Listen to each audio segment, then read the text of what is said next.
Happy Wednesday, January 25th.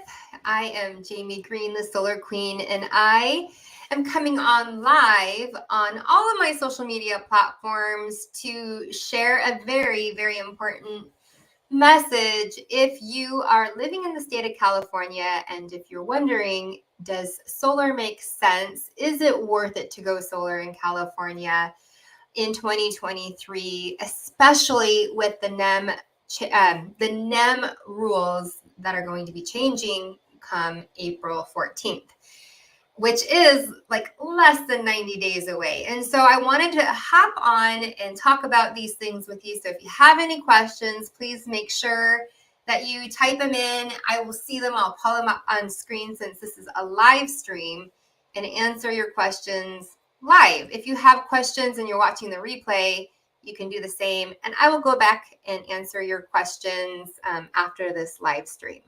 So if you don't know who I am, I'm Jamie Green, the Solar Queen. I am a mother of 3 children. I live in the Bay Area in Northern California, and I have been helping homeowners and businesses go solar for the last 4 years.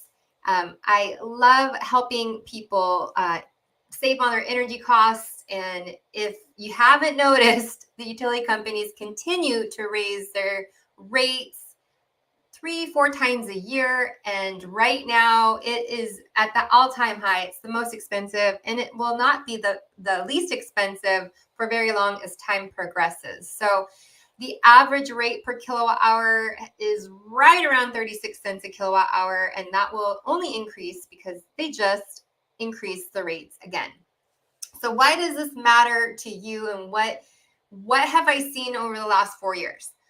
When we went solar 4 years ago, we were paying an average of 16 cents a kilowatt hour. So that's a 20-cent rate increase over 4 years. So call that 5 cents. Now, that might not seem like a lot of money to you, but it's compounding. And when you might not be increasing your usage, but your payments are increasing and continuing to go up and up and up. There are still millions and millions and millions of homeowners that still could go solar, and they just haven't done it yet because maybe the pain point of their electricity bill hasn't pushed them to that edge of making a decision. Well, the reason for this message, or me sharing the differences between NEM 2.0 and NEM 3.0, solar is going to take a little bit longer to break even with if you go solar after April 14th. So I want to break down what happens when you go solar, what happens to your electricity bill, and what you're going to do in exchange for paying the utility company, whether it be PG&E, SDGE, or SCE. And I'm talking primarily to the California market. But if you're outside of California and you still want solar because you don't want to ever get to that point where you're paying, right now, you're probably, if you pay 15 cents a kilowatt hour to your utility company, it's not going to stay like that forever. So the way Californians can save 30, 40, sometimes 50% on their energy costs is by going solar. And so you can do the same, power your lives with renewable energy, pay for the solar equipment, and become immune to rate increases from your utility company. There are even some states that have renewable energy credits that make it really, really, really attractive and cost effective. So, but this live stream, I'm going to be focusing on California because there's a countdown to when you really do need to have your contracts in place if you want to secure NEM 2.0. So rates continue to increase. The grid is, I don't want to say fragile, but a little bit fragile.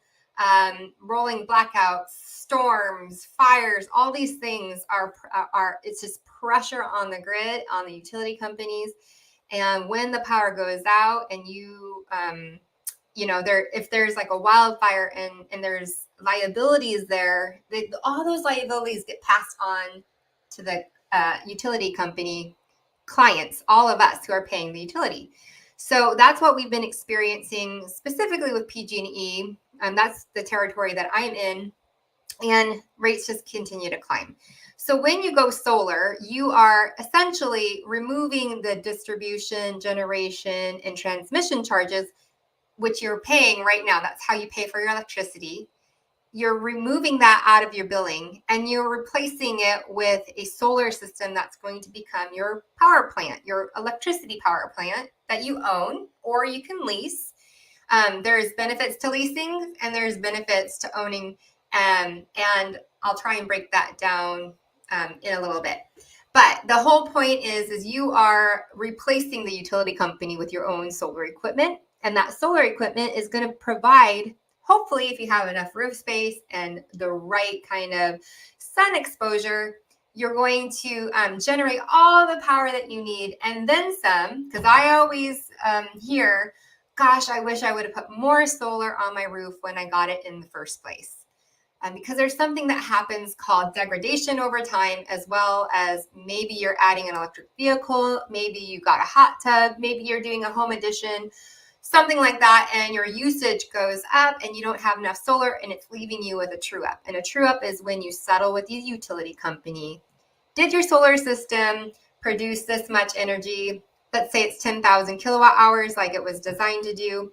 Did you use more? If you did, you're going to pay the utility company the difference, and that's at a retail rate. So if the retail rate is blended 38 cents a kilowatt hour, and it's 1,000, kilowatt hours that you used on top of your solar, you're going to have, I don't want to do the math wrong, but 1,000 kilowatt hours at 38 cents, you're going to have a true up of $380. If you underuse what your system was going to generate for you and you had you used 9,000 kilowatt hours and your system overproduced 1,000, then the utility company is going to pay you that $380. Let's see. Dwayne, hello. Thanks for watching on YouTube. Awesome. And let's see. Unique finally decided on a company, moving forward with signing today. 2.0, here I come. Congratulations. I'm very happy for you that you have decided to do that. So this is what solar is all about. It's all about net metering. In other words, you're getting a solar system installed on your rooftop. You are going to generate the power that you need for your home in real time. So it's sunny outside where I'm living. I'm not using all the energy that my system's producing right now. It's actually we have a battery, so we're going to load up the battery first, because we have our battery set on self-consumption for peak hours. And then any excess is going to go to the grid. And PG&E my utility company, is going to deposit a kilowatt hour credit for every kilowatt hour that's overproduced right now during non-peak hours, because right now it's 1:30 p.m. Non-peak hours lasts until 4 p.m. every single day, I think, except for the weekends. So if my system, which the sun sets around 5:30, if my system in the summertime is producing excess energy in the summertime, I will also be collecting peak kilowatt hour credits. And that's important because it's still a one-to-one exchange depending on the time of day that you are generating that kilowatt hour. So if I have west facing solar panels in a time of use utility, this is key. If you have the ability to put west facing panels on your rooftop, you should do it so that you can bank as many peak kilowatt hours as possible, because those are more valuable. They cost more. The retail rate for peak right now is roughly like 45 cents a kilowatt hour, and the non-peak is down at like 36 right now. I believe that's right around the rates, especially down in San Diego. I think your peak kilowatt hour rates are in the 50-cent range. So the more peak kilowatt hour excess energy your system can create throughout the year is going to be better for you, because most homeowners are using their energy during peak hours. So net metering is creating the energy, using it real time, but whatever excess energy is created, it goes out to the grid. You get a kilowatt hour credit. When you need that power after the sun has gone down, your system's no longer producing, and if you don't have a battery, you're going to debit from those net metering credits. And this happens every day, every week, every month throughout the year. And then you settle and you have a true up event. And that's what NEM 2.0 is at this very moment, which is going to sunset April 14th.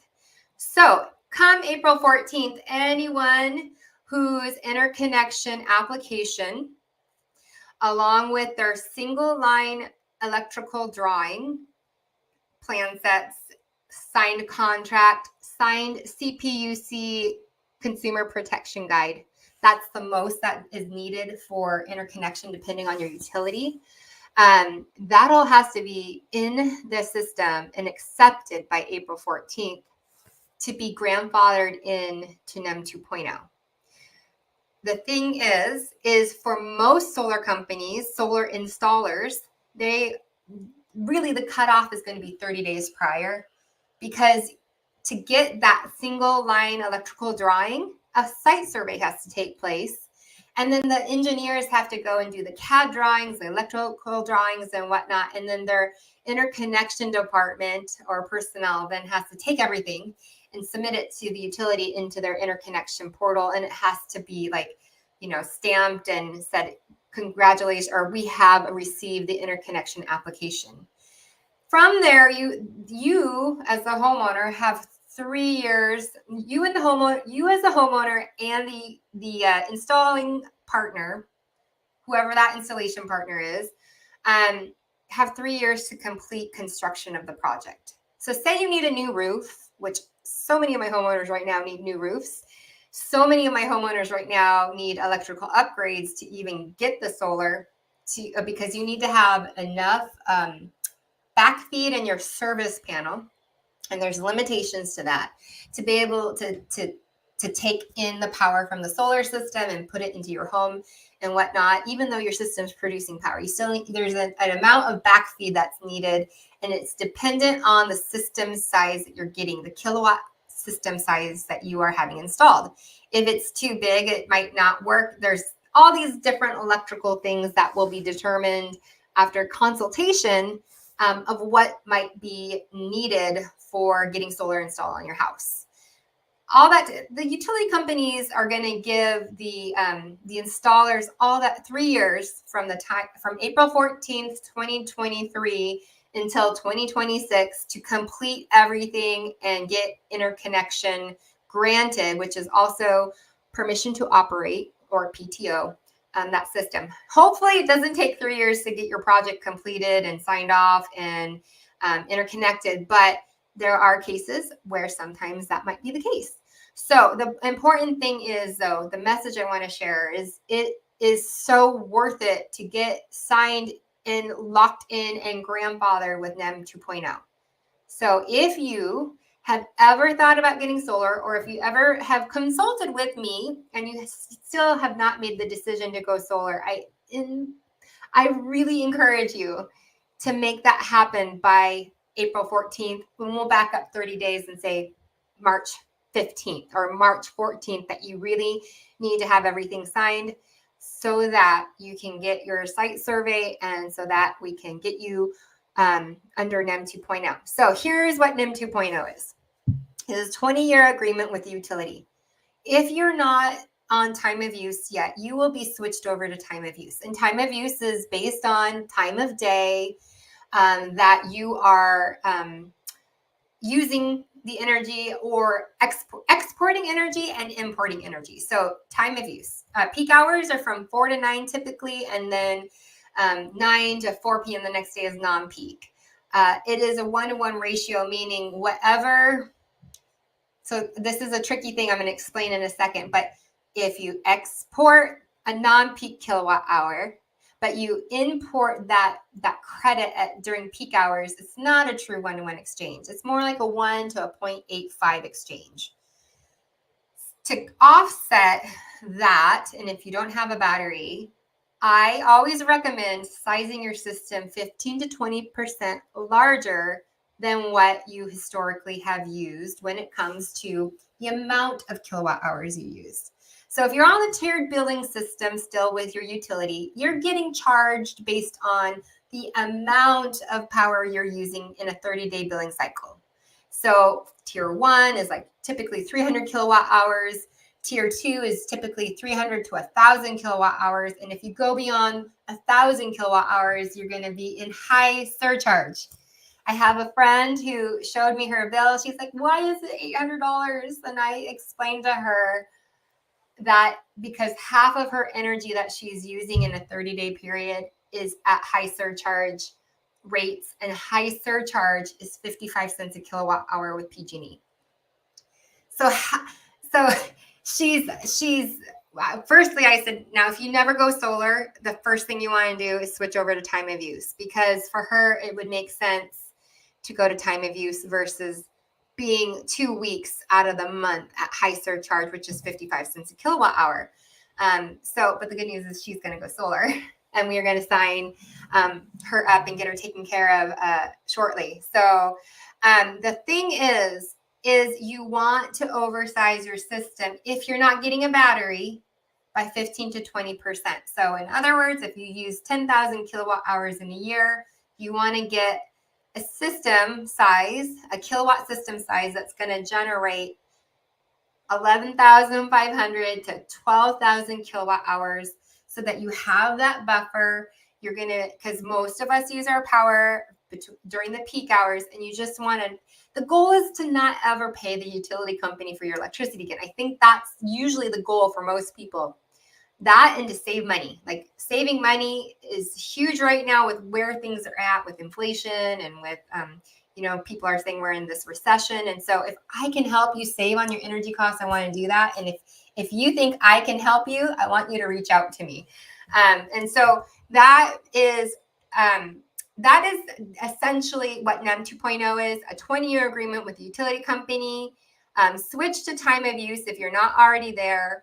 Peak and non-peak is what time of use is. 1-to-1 ratio exchange. So like when I talked about the summertime, if you're overproducing in the summer, a peak kilowatt hour, you can use that later on in the year when you're not producing as many peak kilowatt hours, and debit from that. And it's at that point in time, it's a 1-to-1 exchange. And the other thing is you have an annual true-up. So our true-up is coming up in March with our solar system under NEM 2.0. And right now we're looking to get a check for about $56 from the utility company. And that's with adding, we got a Tesla a year ago. We added more solar. We added the battery at that point in time. We weren't experiencing a true up, but we knew our energy consumption was going to increase dramatically. Had I not gone and sold myself my own solar system and gotten the battery, we would have been having a massive true up, because the ratio for electric cars is roughly 3.5 miles per kilowatt. Or if you want to be conservative, you can say 3 miles per kilowatt. Instead of, say, 15 miles per gallon, you go to miles per kilowatt hour. So if I drive roughly 9,000 miles a year. 9,000 miles. If we were conservative and I used 3 miles per kilowatt hour, I would have used 3,000 kilowatt hours from the grid and not being generated from my solar system. And if I use the average of 36 cents, my true up would have been $1,080. $1,080 for 9,000 miles that I'm charging my car at home. You can go to the chargers that don't, like Tesla Supercharger or the charging stations, but you are going to pay a premium for that electricity. And I think it's 41 to 46 cents a kilowatt hour. It's way more than what you're probably paying for energy that is coming into your home. So if you're thinking of getting an electric vehicle, you don't have it yet, or a hybrid, or you're going to be doing some changes into your home, it's really important to have that discussion, so we make sure we are calculating or accounting for those load differences from your historic annual usage to make sure you get the proper system size installed on your roof. That is so important. I can't stress that enough. You might think, I don't need that much power, but the truth is there's never been a person that said, gosh darn it, I'm so mad at myself that I bought too big of a system. The people that I have the painful conversations with are those that got solar, really that sweet spot of 7 years ago when they were only offsetting 70% of the energy usage, because that was called tier shading. So remember that tier 1, tier 2, there used to be 4 tiers. The higher you got in the tiers, the more expensive the power got. It's very similar to today. But for the homeowners that, offset 70% and were left with 30% to pay to the utility company on that annual true up, it was minimal, because back then the rates were 10, 11 cents a kilowatt hour. Well, nothing's changed in their usage, but all of a sudden that 10 cents became 15 cents, became 20, 25, 30, 35, and now almost 40 cents a kilowatt hour. And they're ending up with a true up, even though their usage has not increased. So that's going to lead me into NEM 3.0, because that's kind of where solar is getting thrown back to, but with the retail rates at where they're at, 35 cents and above. So NEM 3.0, there is no 20-year agreement. There is a 9-year, for the first 9 years, they are going to commit to pay you back for overproduction, but only like 5.5 to 8.5 cents a kilowatt hour based on the time of day and the time of year.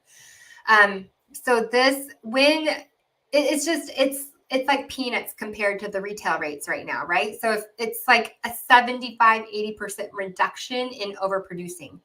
So therefore, you don't want to oversize. It's forcing people to not oversize their solar system if they were hoping to cover everything and then some.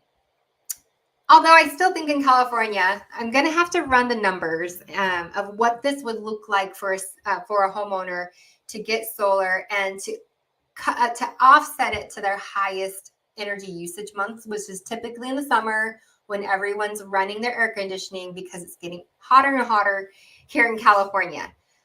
So overproduction is going to be greatly reduced. And then if your system's not producing enough, you are still paying a true up of the retail rates. So the other thing that's changing is there's no longer going to be this annual true up where you true up once a year. There will be, but it looks differently in the overproduction piece. But what they're moving to is something called net billing. Net billing is where you, instead of that annual true up, you're going to have a true up every single month. Generally speaking, solar production drops off tremendously during the winter hours because of the nature of the solstice, like wintertime. The sun sets later or earlier, the sun rises later, so you have less daytime to produce solar, leaving most people, the sun is set before peak hours begin. So you're going to be drawing from the utility company for the offset or for the difference.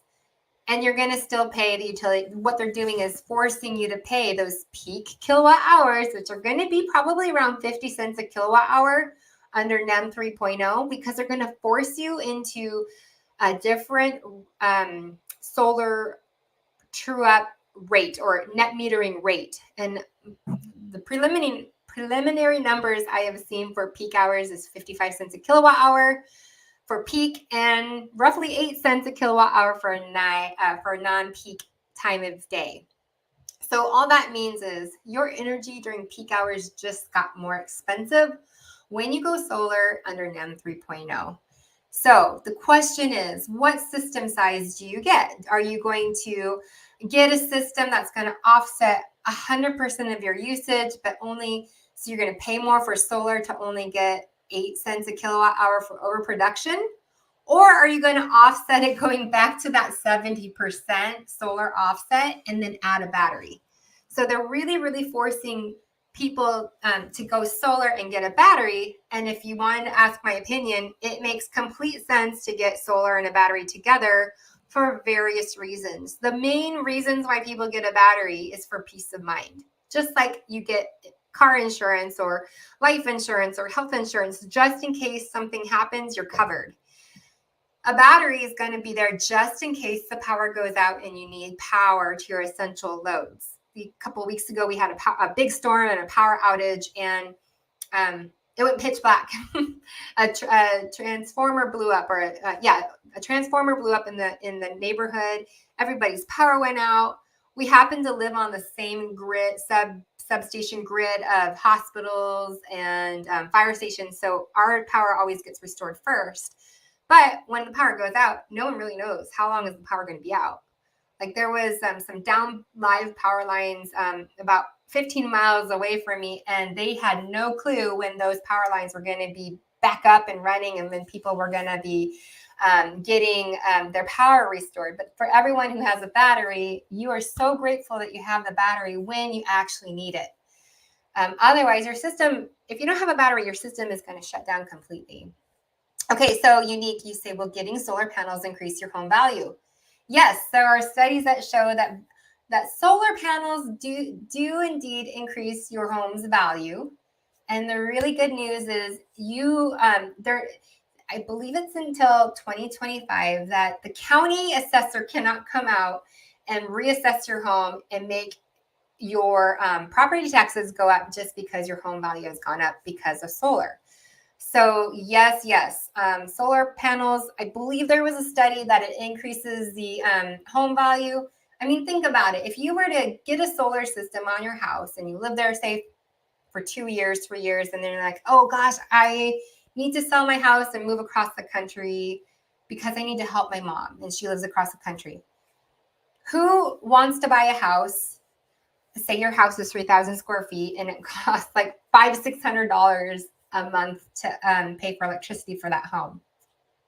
Would you rather, as a home buyer, buy a house with no electricity bill, or a very small one, greatly reduced one because you have solar, or in the same, they're pretty comparable, or would you rather buy a house that doesn't have any solar and all of a sudden your electricity costs are $500+ a month?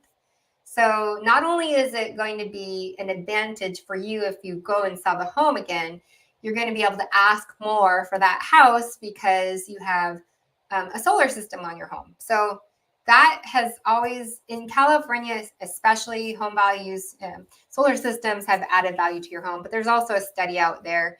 I think it's by the Berkeley Lawrence or something like that.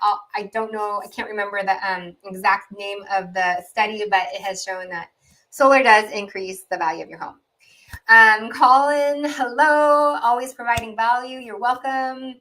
Colin helps homeowners in Southern California, in Riverside County, San Bernardino County, go solar. So he is amazing and is a true professional at his job. Okay, so going back to the net billing, you're going to settle up on a monthly basis. Batteries are really, really important. Oh, that's right. I was on the batteries. Batteries, the first reason why people get batteries is for peace of mind in case the power goes out.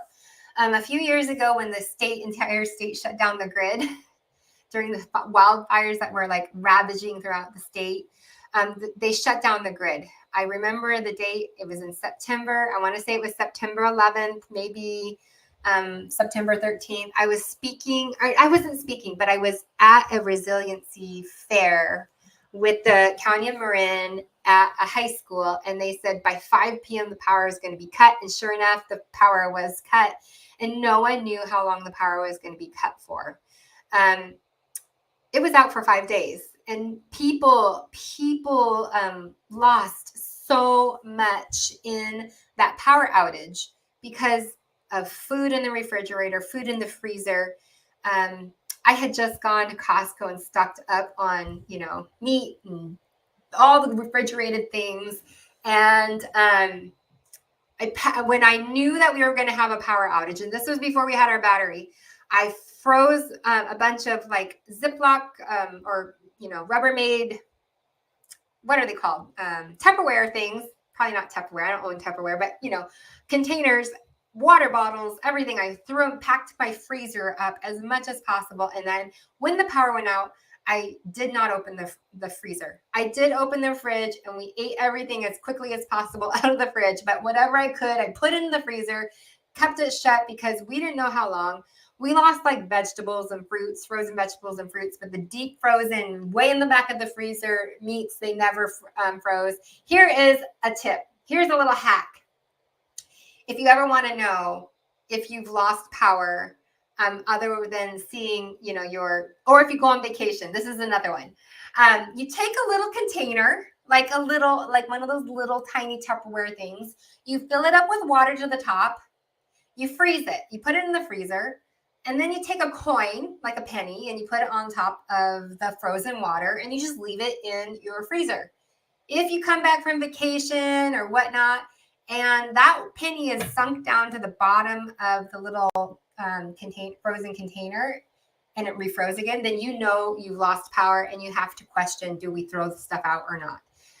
I do this every single time we go on a vacation. So if you liked that little tip, let me know in the comments, and let me know if you're going to do it, because it is a valuable thing to know, did you lose power during the vacation, especially if you come home and the oven light is on, like blinking, you've lost power then. Okay, so Haven says, green certified realtors understand how to convey the value of solar to buyers. That is true. Haven is a green certified realtor in the Sonoma, Marin County, and we're great friends. And she has solar on her home too. So yes, green certified. If you're a realtor, you should consider this, because solar is actually required for new build, new construction, both commercially and residentially. My husband is calling, and I'm going to tell him, can I call you later? It's really important. The thing with new build construction, and this is solar worth it in California? Are you going to get a true up? Things like that. Their builders are required to offset a portion of the anticipated electricity if it is worth it, like if it is going to add value to the home. And in the most cases in California, it's going to. But the problem is they're cookie cutter system sizes. And you're likely going to have a true up if you buy a big home in any area of California where it's hot, and say you only have a 4 kilowatt system. I can guarantee you're not going to have enough power. You're not going to have enough solar power on your rooftop to offset all of your usage, especially with the way things are happening with electric vehicles being purchased, hybrid vehicles being purchased, and powered at home. So you're always going to have, if you buy a brand new home, you're going to go and you're already going to have a true up no matter what. It's still better than what you would pay to the electricity company for electricity if you didn't have any solar on there. But if you have the roof space and you have the ability to add on to your home a second system, do that before April 14th so that you stay locked into your NEM 2.0. Because my understanding from CALSA and the member director there is, if you add a second system post April 14th and it's beyond 10% of the system size, you will be knocked out of NEM 2.0 and moved over to NEM 3.0. So it's very, very important that you take into consideration that very thing. Ty says, thanks for watching on YouTube. I need a new roof before installing solar. Can the cost of the new roof be included for the 30% tax credit along with the solar installation? Thanks. So my answer to that is, it depends. It depends on your CPA. It depends on, here, I'll keep that question up.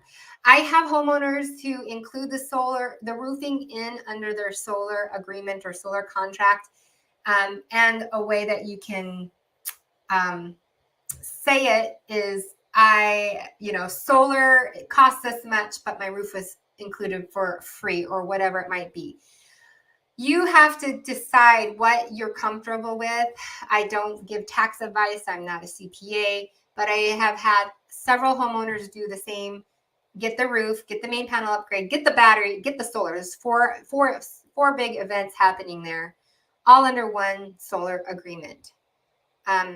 the tax code on the, you can go to IRS Form 5695 on the internet, and you can read the instructions and the qualifications. It's based on your comfort level. I can't say yes, 100% it's included, but I will say that when people do it and they get their tax credit back, the 30% federal tax credit, it's likely going to offset the cost of your roof. So it's totally up to you and your comfort level.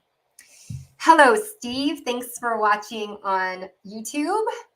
And hi, Patty. Patty is another solar professional in New Jersey. And New Jersey has amazing SRECs. SRECs is a state renewable energy credit, or and going solar with that, along with the federal tax credit, really makes, I hate to say this, but it really does make it a no-brainer in New Jersey.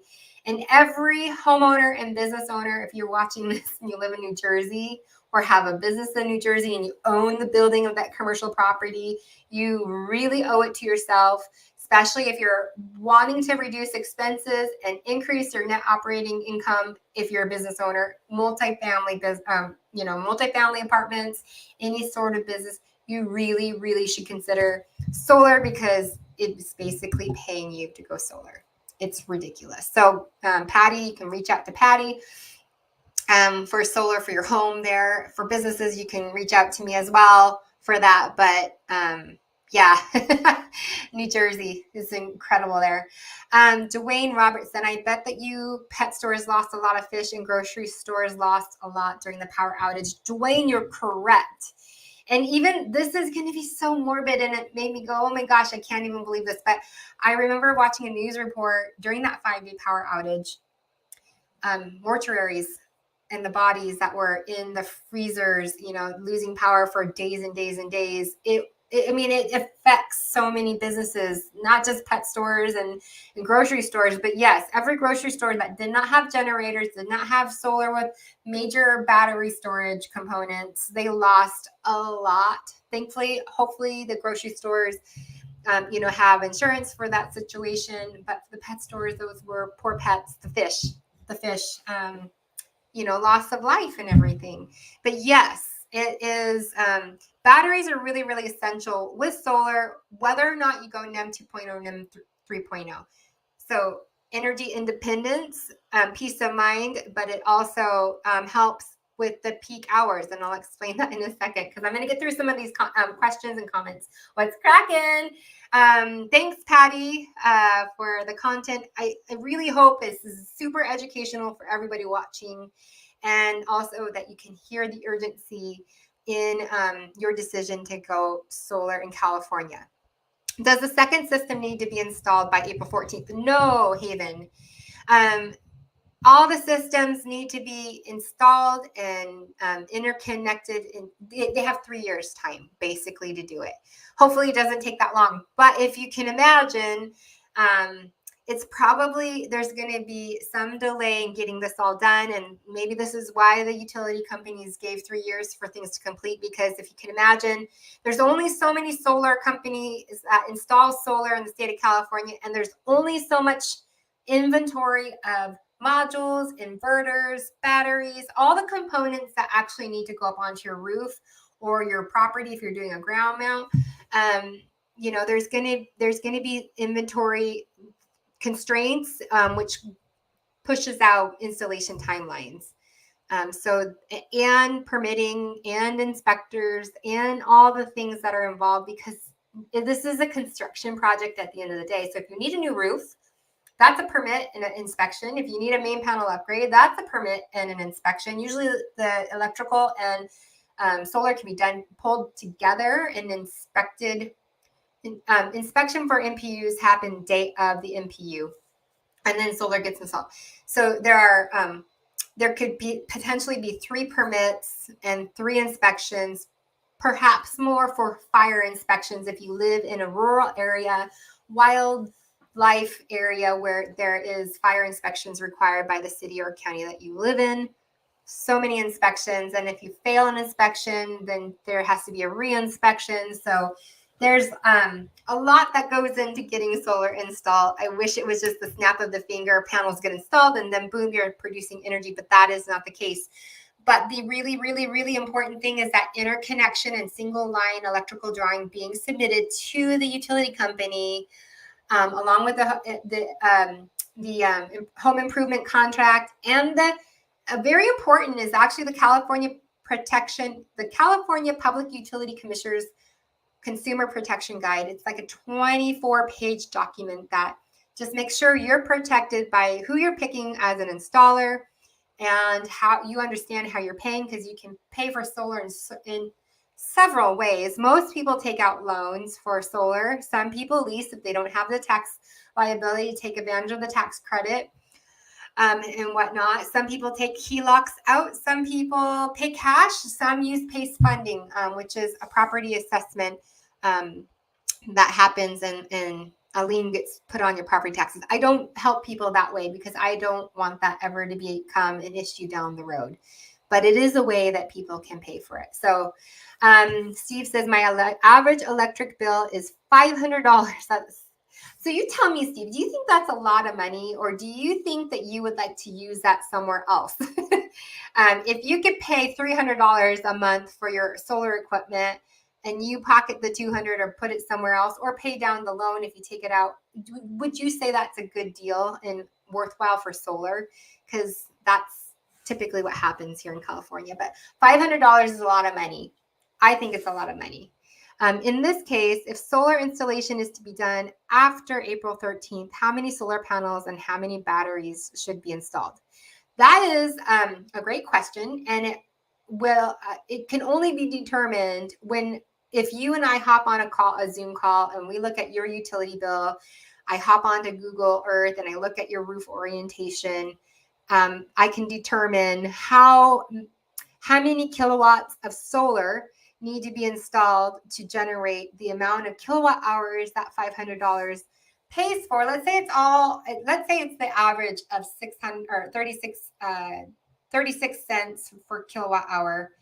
You're using roughly 1,388 kilowatt hours a month times 12. That's about, let's just change that to 16,700 kilowatt hours. And depending on where you live in the state, but I'm going to use 1,500 kilowatt hours. You probably need roughly an 11 kilowatt system, give or take, based on your roof orientation to the sun.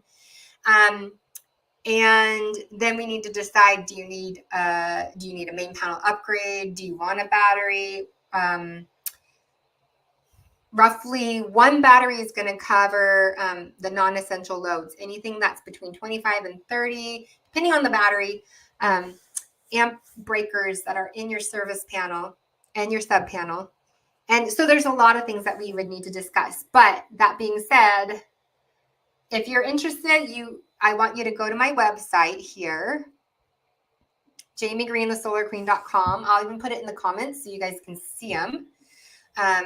And you can click on it.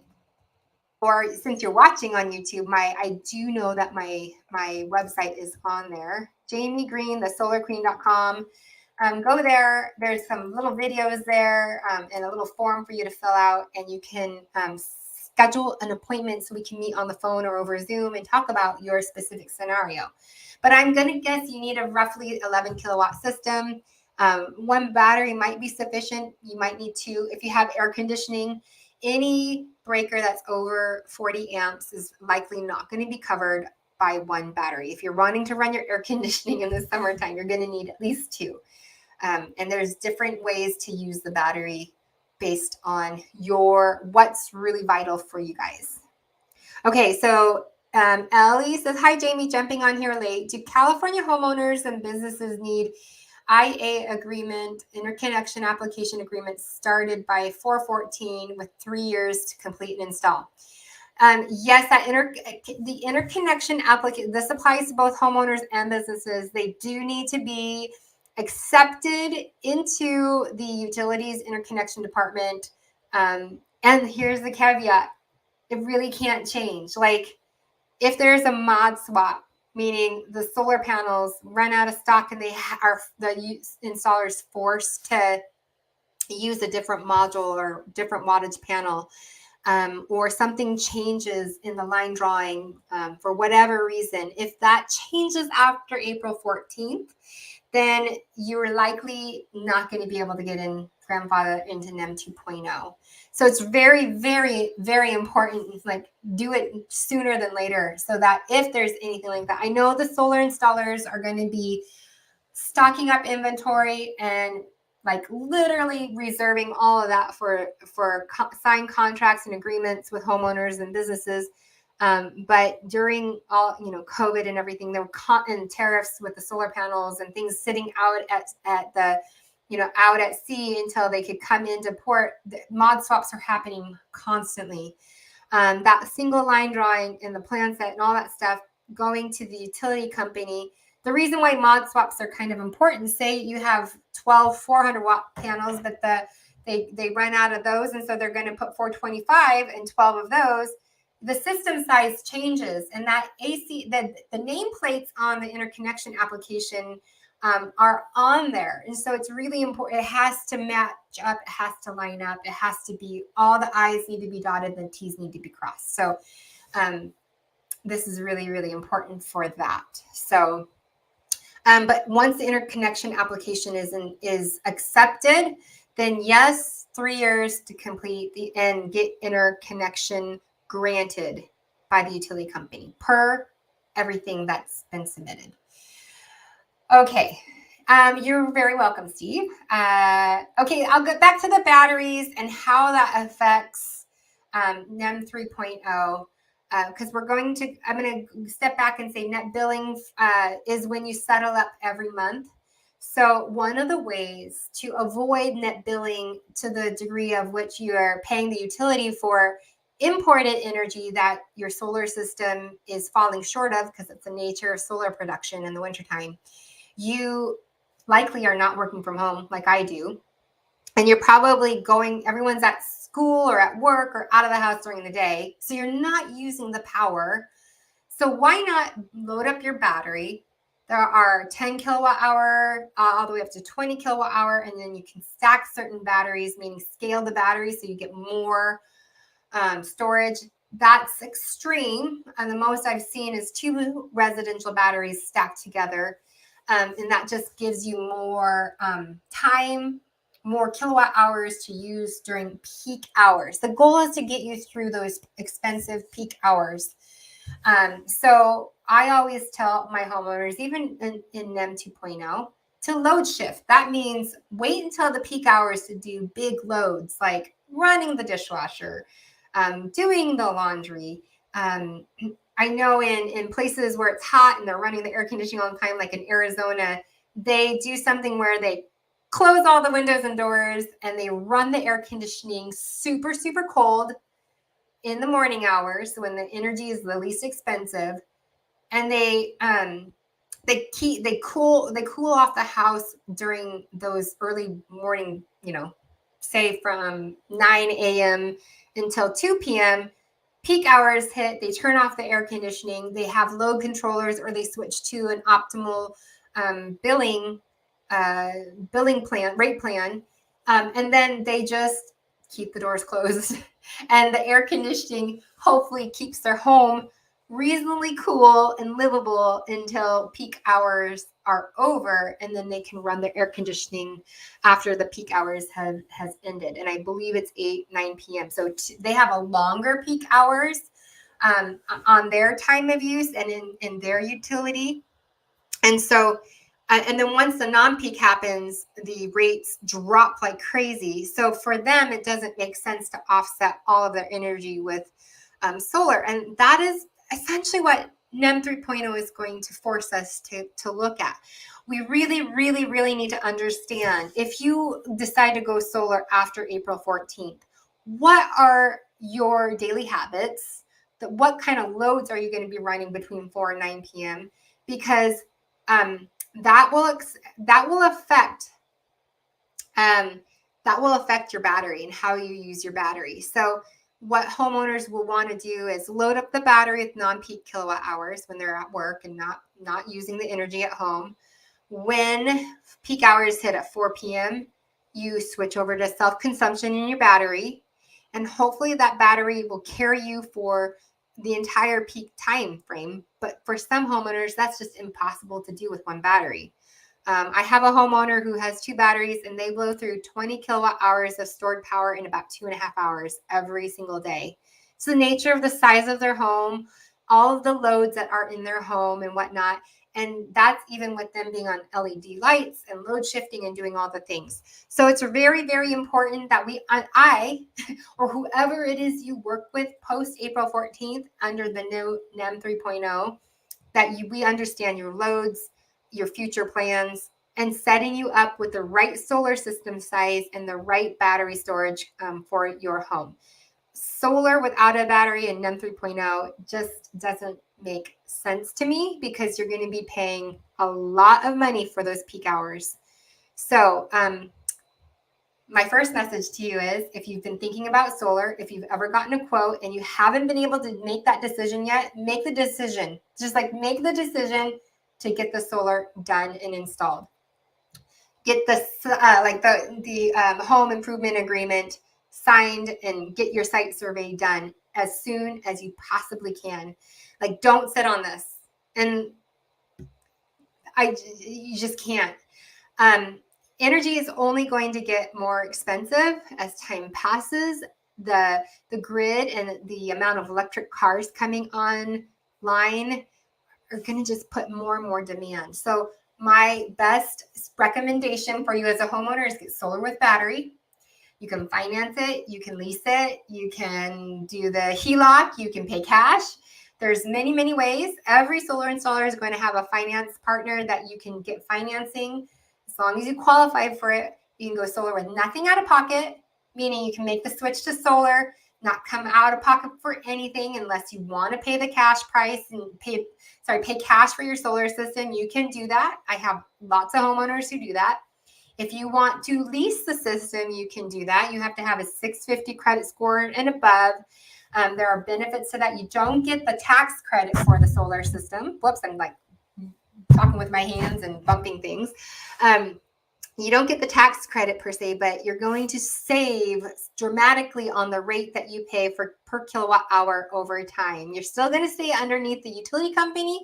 You're not going to get the best price if you were to pay cash or to, finance it, but you're still going to stay under inflation, and you're going to stay underneath the utility company, and you're going to have you're going to save on your energy costs if you lease it. And the nice thing about if you lease with a battery, if something goes wrong with that battery or something goes wrong with the system, the leasing company they have to replace, repair, whatever it is to bring your system up to what was agreed upon for that 25-year lease is what most leases are these days. So that's leasing for you. If you purchase, you're going to get dollar for dollar, 30% federal tax credit you may be eligible for. I don't know your situation. I can usually kind of vet and understand your tax situation and explain how the tax credit works. You can check out the little video. I'll put the little card on my YouTube.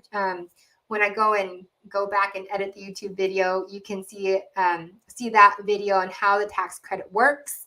It is a reduction of your tax liability. So that's important to understand. So you need to have the tax liability to be able to recoup the tax credit. And the lenders are going to give you 18 months to do that and then pay down the loan if you wish, or do whatever you want with that money. But you just need to know, if you take out a solar loan through your installer, it's likely going to cause a reamortization after 18 months. And that's going to basically make your payments go up by that 30% on a monthly basis until you pay off the loan. So that is that about the financing, ways to pay for the solar system. People pay cash all the time. If you do that, then it's $1,000 down. So there should not be a reason why you don't go solar, especially if you don't come out of pocket for the cost. There may be some limitations of the system size that you can get based on your electrical setup and where your gas meter is at in relation to that. So there's that. There's certain roofs that can't qualify for installation, so it may force a re-roof. All of these things we will discuss when you set up a time to meet with me, and you can do that by going to my website, filling out the form, filling out the little questionnaire so I understand you and your home. Or your business. And if you have a business and you want solar for your home, solar for your business, especially if you're manufacturing, warehouse, cold storage facilities, things like that, a microgrid may be the solution where you kind of basically create an island of energy with storage and everything like that. So that's another option for business owners if you have that kind of a business. And NEM 2.0 and NEM 3.0 will indeed affect you as a business owner going forward after April 14th. So the other interesting thing that business owners or big manufacturing warehouses, things like that, they are something that we don't experience as homeowners are demand charges. So the demand that they require at any given time, they are slapped with not only the kilowatt hours that they're using, but the demand of power that they are being sent from the grid to run their business. So the only way really to offset demand is with storage. So all that to be said, I really hope that this video of is solar worth it in 2023? I'm going to say it depends greatly on when you get the solar. Is it going to be before April 14th or is it going to be after? If it's after, we really need to do a good job understanding when you're going to use the power, how much power you're going to use, and getting the right solar system and storage set up for you so it makes financial sense for you. It still is going to save you a ton of money, just not as much as under NEM 2.0. So make sure you reach out to me at jamiegreenthesolarqueen.com. If you're watching on any of the social media platforms where you can message me, you can certainly message me privately and we can discuss your home or business needs when it comes to solar and getting you locked into NEM 2.0. All right, guys, have a wonderful day. And thank you so much for everyone who asked their questions, put in their comments and whatnot. And I hope you all go out and make it a great day. Thanks so much for watching.